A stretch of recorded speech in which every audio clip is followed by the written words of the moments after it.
აქ არის ძირითადად კომპოზიციური სურათები. უფრო ადამიანებს უკავშირდება, მოგონებებთან არის დაკავშირებული, წარმოსახვითაც არის გაკეთებული ზოგიერთი ნამუშევარი.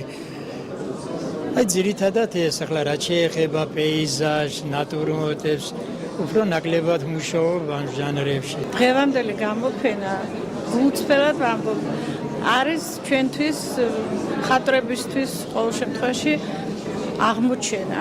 იმიტომ რომ მანამდე ჩვენ არ ვიცნობდით დურმიშ ხამკიგნაძეს როგორც მხატვარს.